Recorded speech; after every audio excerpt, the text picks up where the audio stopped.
Merci. Alors, cette étape de l'orientation est particulièrement importante dans le parcours de vie des personnes. Entre formation, éducation et monde professionnel, elle est le sas qui soit conduit vers l'émancipation, soit, encore trop souvent, comme ça a été dit, conforte un déterminisme socio-économique, culturel et géographique.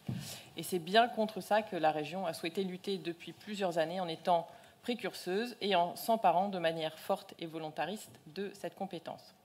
En la matière, donc, nous pouvons jouer sur deux leviers qui sont développés dans la communication et qui se traduisent dans des actions spécifiques menées en direction de différents publics.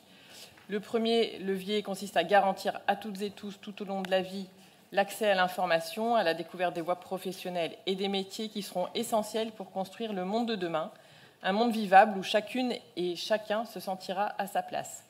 Et le deuxième consiste à lutter contre les représentations, notamment genrées, qui nous enferment dans un rôle social prédéterminé dont nous souhaitons que chacun et chacune puisse s'extraire. Pour cela, nous nous félicitons donc que la communication affirme vouloir travailler encore plus étroitement avec les branches professionnelles. Il est important en effet que celles-ci participent à faire connaître leurs voies, secteurs et métiers, notamment par des rencontres avec des professionnels dans les lycées ou dans la rue, comme il est important aussi que certains acteurs économiques prennent conscience et luttent contre leurs propres préjugés. Ainsi, même si la mention obligatoire femmes-hommes est indiquée, certaines offres d'emploi sont encore plutôt déclinées au masculin, par exemple pour des postes qui relèvent de métiers de l'informatique ou du bâtiment. Et l'écriture inclusive prend ici tout son sens. C'est un outil de communication simple et efficace pour briser ces représentations genrées.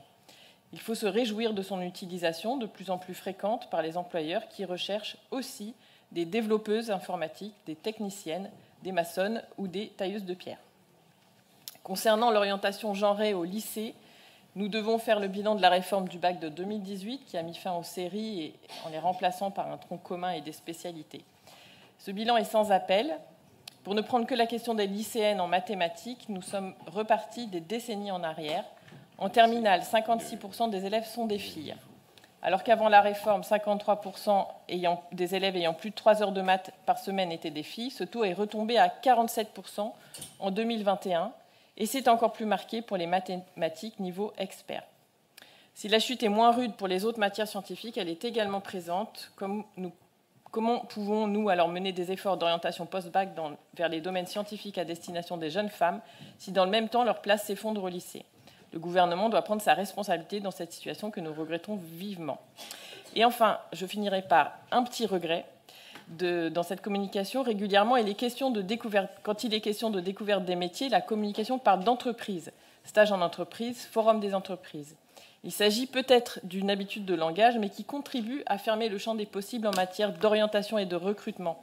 Car il n'y a pas que les entreprises du secteur privé lucratif, ce qu'on se représente le plus souvent à travers ce mot, qui recrutent.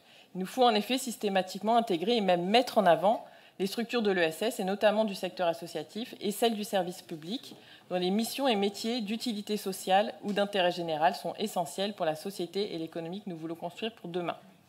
Le secteur associatif, donc, pour la petite part qui est employeuse, seulement 11% des associations le sont, est composé de nombreuses petites structures avec des besoins très diversifiés et qui manquent parfois de moyens pour communiquer sur les opportunités professionnelles qu'elles offrent. Notre conseil régional, notamment à travers son dispositif Capasso, mène une politique reconnue en faveur du secteur associatif qui passe précisément par un soutien à la création d'emplois. Il faut donc trouver les moyens d'associer plus largement les réseaux associatifs aux actions d'information et d'orientation menées pour faire découvrir toute la diversité des activités couvertes par les associations, car celles-ci sont présentes dans de nombreuses sphères de notre vie, et pour faire découvrir également la variété des types d'emplois qu'elles créent, depuis les fonctions support administratives aux cadres de direction, en passant par les chargés de projet et de mission, et les métiers techniques en fonction du secteur.